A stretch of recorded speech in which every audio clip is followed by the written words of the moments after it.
আসসালামু আলাইকুম রহমতুল্লাহি অবরকাতুহ।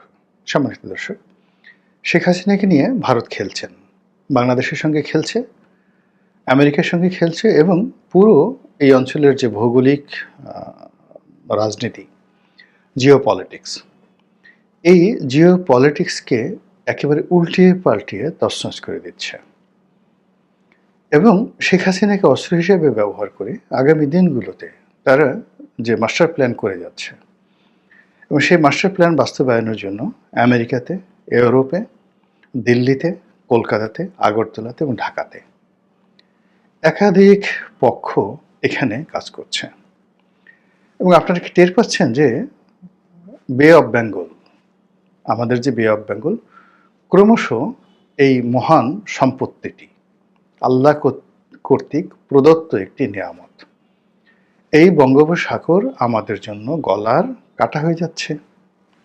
এর কারণ হলো যে আমাদের যে সমুদ্র সীমা, এই সমুদ্র সীমার উপর যে গভীর জলাশয় রয়েছে, অর্থাৎ বঙ্গোপসাগরের আমাদের মহিষোপনের পরে যে গভীরতা রয়েছে, এই গভীরতা পৃথিবীর সবচেয়ে গভীরতম যে সমুদ্র গিরিখাত ম্যারিয়ানা ট্রেঞ্চ, এই তার চেয়েতেও গভীরতম। এই গভীরতার ফলে কি হচ্ছে, এই এলাকাকে কেন্দ্র করে যে সামরিক স্থাপনা নির্মাণ সম্ভব, যেটি প্রশান্ত মহাসাগর, আটলান্টিক মহাসাগর বা অন্য কোনো সাগরে সম্ভব নয়।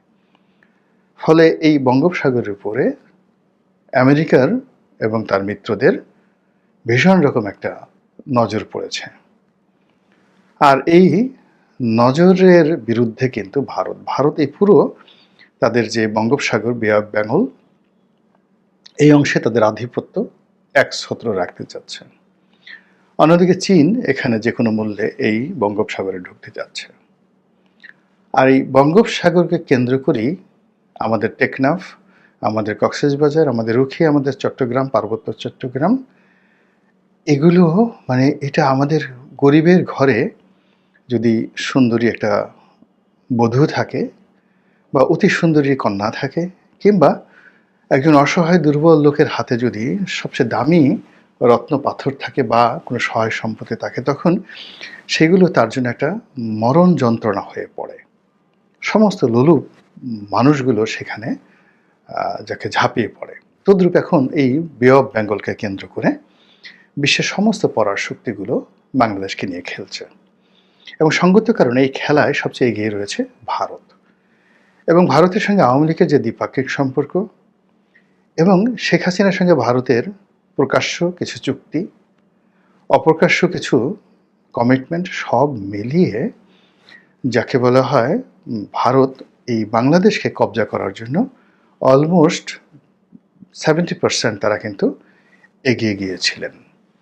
কিন্তু সমস্যা হয়ে গেছে যে শেখ হাসিনা শেষের দিকে এসে, মানে বিশেষ করে 2018 সনের নির্বাচনের পরেই সে ক্রমশ চীনের দিকে ঝুঁকে পড়ে এবং দিল্লির দাসত্ব থেকে বের হয়ে আসার জন্য সর্বোচ্চ চেষ্টা করতে থাকে।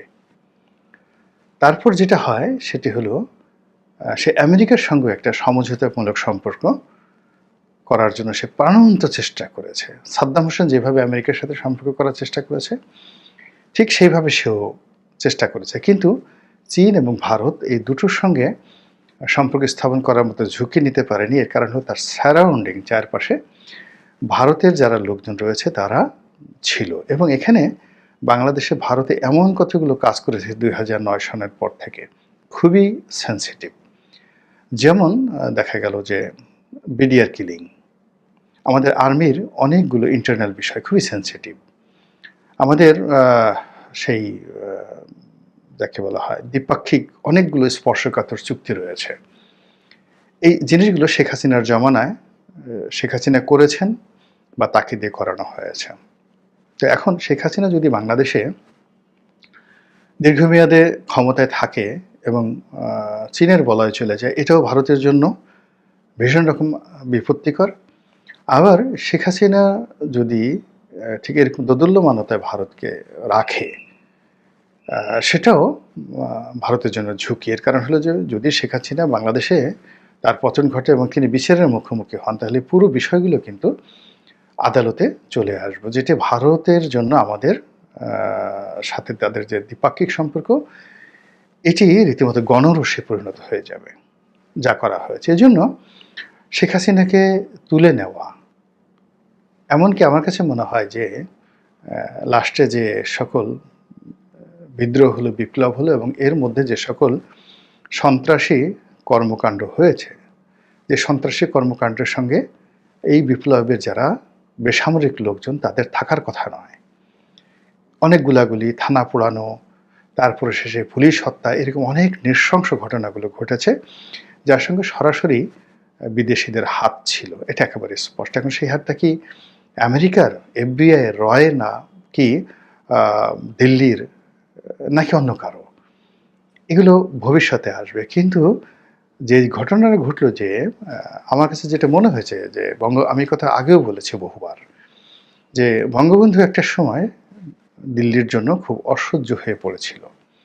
ফলে বঙ্গবন্ধু হত্যাকাণ্ডের সঙ্গে তাদের একটা উল্লাস ছিল, তাদের একটা সংযোগ ছিল। তদ্রূপ এই যে শেখ হাসিনার যে পতন, এই পতনের সঙ্গে যে ভারতের কোনো হাত নেই, এটা কিন্তু বলা যাবে না। কি কারণে হাত আছে? প্রথমত হলো তাকে বাগে নেওয়া, দ্বিতীয়ত হলো তার মাধ্যমে যে কর্মকাণ্ডগুলো করা হয়েছে সেই কর্মকাণ্ডগুলো যেন পাবলিকলি জনগণের কাছে চলে না আসে। তৃতীয় কারণ হলো যে আপনি যদি ঠিক মীর জাফর ক্ষেত্রে এই ঘটনাটা ঘটা হয়েছিল, হলো আমি শেখ হাসিনাকে অবশ্যই মীর জাফরের সঙ্গে তুলনা করছি না। অর্থাৎ মীর জাফরকে ক্ষমতায় বসানো হলো, কিন্তু ক্ষমতায় বসে তিনি সেই ইংরেজদের কর্তৃত্ব অস্বীকার করে স্বাধীনভাবে চলার চেষ্টা করলেন। তখন করলো কি, তাকে ক্ষমতাচ্যুত করে তার জামাই মীর কাসিমকে বসানো হলো। মীর কাসিম ছিলেন আরও স্বাধীন চেতা। তখন সে বলল যে কি হলো, মানে আমরা তো আরো বিপদে পড়লাম। তখন মীর কাসিমের সঙ্গে তাদের যুদ্ধ করতে হলো, বক্সারের যুদ্ধ করতে হলো। তো এটা বক্সারের যুদ্ধ নয়, এটা অন্য একটা যুদ্ধ। যাই হোক, সেই মীর কাসিমের সঙ্গে যুদ্ধ করে মীর কাসিম পরাজিত হলেন, নিহত হলেন। তারপর আবার বাংলার সিংহাসনে নবাব যাকে বলা হয় মীর জাফর আলী খানকে আবার দ্বিতীয়বার ইংরেজরা বসিয়েছিল। তো দ্বিতীয়বার ইংরেজরা বসালো মীর জাফরকে, তখন মীর জাফর দেখলো যে তার প্রাণে বেঁচে থাকাই দায়। 2 নম্বর হলো যে এখন ক্ষমতায় বসে তারা নবাব হওয়ার শখ নেই, বাকি জীবন ইংরেজরা যদি সব নিয়েও যায়, সে শুধু ভাতাভোগী থাকতে চায়। ঠিক সেইভাবে সে আবার দ্বিতীয়বার কিন্তু বাংলার সিংহাসনে বসেছিল এবং আমৃত্যু সে বাংলার সিংহাসনে ছিল। এখন শেখ হাসিনা এই যখন বাংলার সিংহাসনে ছিলেন, তো তিনি এখানে থেকে চীনের দিকে হাত বাড়াতেন, এবং তার সবচেয়ে বড় ভুল হলো এইবার নির্বাচনে জয়লাভ করে বেইজিং যাওয়াটা। এটা তার কোনো অবস্থাতে উচিত হয়নি। তো তিনি সেই কাজটি করেছেন। তারপরে এই তার জাতিসংঘে যাওয়ার দরকার ছিল না। এই সময়টাতে তিনি গুছিয়ে উঠতে পারতেন, তার পলিটিক্যাল উইংসগুলো তিনি ঠিক রাখতে পারতেন, কিন্তু সেগুলো না করে তিনি সেই দিল্লিকে অস্বীকার করে যখন স্বাধীন সার্বভৌম এমন একটা ভাব যে আমি যা ইচ্ছা তাই করতে পারি, তখন তাকে একটা শিক্ষা দেওয়ার জন্য যদি দিল্লি তাদের প্ল্যান বি করে থাকে, এটা অস্বাভাবিক কিছু নয়। যাই হোক, এখন শেখ হাসিনা দিল্লির হেফাজতে আছেন। তো দিল্লি যদি তাকে আবার বাংলাদেশে ফেরত পাঠায়, এটি সেই মীর কাসিমের পরে ইংরেজরা রবার্ট ক্লাইভ যে কাজটি করেছিলেন মীর জাফর আলী খানকে নিয়ে, ঠিক একই ঘটনা ঘটবে। 2 নম্বর হলো যে শেখ হাসিনা ধরেন কখনো তাকে পাঠানো হলো না, কিন্তু শেখ হাসিনার মাধ্যমে যে জিনিসগুলো করা হয়েছে সেই জিনিসগুলো এই বর্তমান সরকারের কাছ থেকে আদায় করার জন্য ভারত যদি চাপ দেয়, এই চাপ বর্তমান সরকার দিতে পারবে না। তৃতীয়ত হলো যে শেখ হাসিনাকে ওখানে রেখে তারপর তার যে রাজনৈতিক দল, সেই রাজনৈতিক দলের সাহায্য, সহানুভূতি ভারত সঙ্গতির কারণে পেয়ে গেছে। এবং যেহেতু সেখানে আছে, আওয়ামী লীগের একটা বিশাল নেতাকর্মীরা এখন ভারতে ছড়িয়ে পড়েছে, এবং আগামী কিছুদিন যদি এইভাবে চলতে থাকে, তাহলে আরও অন্তত 1 থেকে 1.5 লাখ আওয়ামী লীগের শীর্ষ পর্যায়ের নেতৃবৃন্দ রয়েছেন, তারা ভারতে চলে যাবেন। তখন ভারত কেন্দ্রিক একটা বলয় কাজ করবে, বিকল্প শক্তি কাজ করবে, যেভাবে শান্তি বাহিনীকে দিয়ে তারা পূর্ব পার্বত্য চট্টগ্রামকে অস্থির করে ফেলেছিল। তো একইভাবে যদি শান্তি বাহিনীকে দিয়ে পুরো পার্বত্য চট্টগ্রাম, পুরো সেনাবাহিনীর কয়েকটা রেজিমেন্টকে তারা সেই আমাদের জাতীয় বাজেটের একটা বিরাট অংশ আমরা ওখানে কিন্তু শান্তি বাহিনীর সাথে যুদ্ধে খরচ করেছি। তো তারা যদি মাত্র হাজারখানেক শান্তি বাহিনীর সদস্যকে দিয়ে এই কাজ করতে পারে, তাহলে বাংলাদেশের কোটি কোটি আওয়ামী লীগের যারা নেতাকর্মী আছে তাদেরকে দিয়ে এই দিল্লি কি করতে পারে, এবং সেটাই কিন্তু তাদের প্ল্যান বি। এবং সেই প্ল্যান বি বাস্তবায়ন করার জন্য এখন দিল্লির যে মিডিয়াগুলো রয়েছে তারা কিন্তু প্রচার চালাচ্ছে। কি প্রচার চালাচ্ছে? একবার বলছে যে এই মুহূর্তে বাংলাদেশের সৈন্য সমাবেশ করা দরকার, বাংলাদেশ খুব বাড়াবাড়ি করছে। আর এক পক্ষ বলার চেষ্টা করছে বড় বড় মিলিটারি এক্সপার্ট ওখানে লেফটেন্যান্ট জেনারেল হয়েছেন, ফুল জেনারেল হয়েছেন, মেজর জেনারেল হয়েছেন, এবং গ্লোবাল পার্সপেক্টিভে তাদের যে সামরিক বিশ্লেষণ খুবই গুরুত্বপূর্ণ। তারা কাগজ কলম নিয়ে বসে একে ঝুঁকে দেখাতে চেষ্টা করছে যে এই মুহূর্তে মিলিটারি পয়েন্ট অফ ভিউ থেকে চট্টগ্রামকে আলাদা করে ভারতের অধিকারে নিয়ে যাওয়া, এটি যাকে বলা হয় ভারতের জন্য প্রথম অপশন। দ্বিতীয় অপশন হলো যে চট্টগ্রাম মায়ানমারের একটা কিছু অংশ, এগুলো নিয়ে যদি আলাদা একটা স্টেট করে দেওয়া হয় এবং তাদের সঙ্গে যদি একটা সেই যাকে বলা হয় করিডোর চুক্তি থাকে, সেই করিডোরের মাধ্যমে সেই তারা সেই তাদের পণ্য পরিবহন থেকে শুরু করা সব কিছু তারা করতে পারবে। তাহলে তারা দুটো অংশকে টার্গেট করেছে। একটা হলো শিলিগুড়ি করিডোর, আমাদের উত্তরবঙ্গ, উত্তরবঙ্গের আপনি দেখবেন যে একটা মাথা আছে ম্যাপে, সেই মাথার অংশটা তারা কেটে দিতে চাচ্ছে। আর চট্টগ্রাম এবং পার্বত্য চট্টগ্রাম, যেখানে ওই যে ফেনী নদীর ওখানে এসে যেটা চিকেন নেক বলা হয় বাংলাদেশের পার্টে, ফেনী চিকেন নেক, এই অংশটাকে তারা কেটে দিতে চাচ্ছে। এটা নিয়ে ভীষণ রকম প্রচার এবং প্রোপাগান্ডা চলছে ভারতে, যার কিছু অংশ যে বাংলাদেশে যারা দেখেন, আমরা দেখার সাথে সাথে ঘুম হারাম হয়ে যায়। তো এই যে ভারত যে প্ল্যান বি শেখ হাসিনাকে হাতে রেখে আওয়ামী লীগকে নিয়ে বাংলাদেশকে নিয়ে যে করে যাচ্ছে অনবরত, তার বিরুদ্ধে আপনি, আমি, আমাদের সরকার, আমাদের জনগণ, আমরা আসলে কি করছি? আমরা কি তসবি টিপছি, সুবহানাল্লাহ আলহামদুলিল্লাহ বলছি, সব কিছু আল্লাহর উপর ছেড়ে দিয়ে বসে আছি, নাকি আমরা মনে করছি যে না কিছুই হবে না, আবাবিল পাখি এসে আমাদেরকে রক্ষা করবে?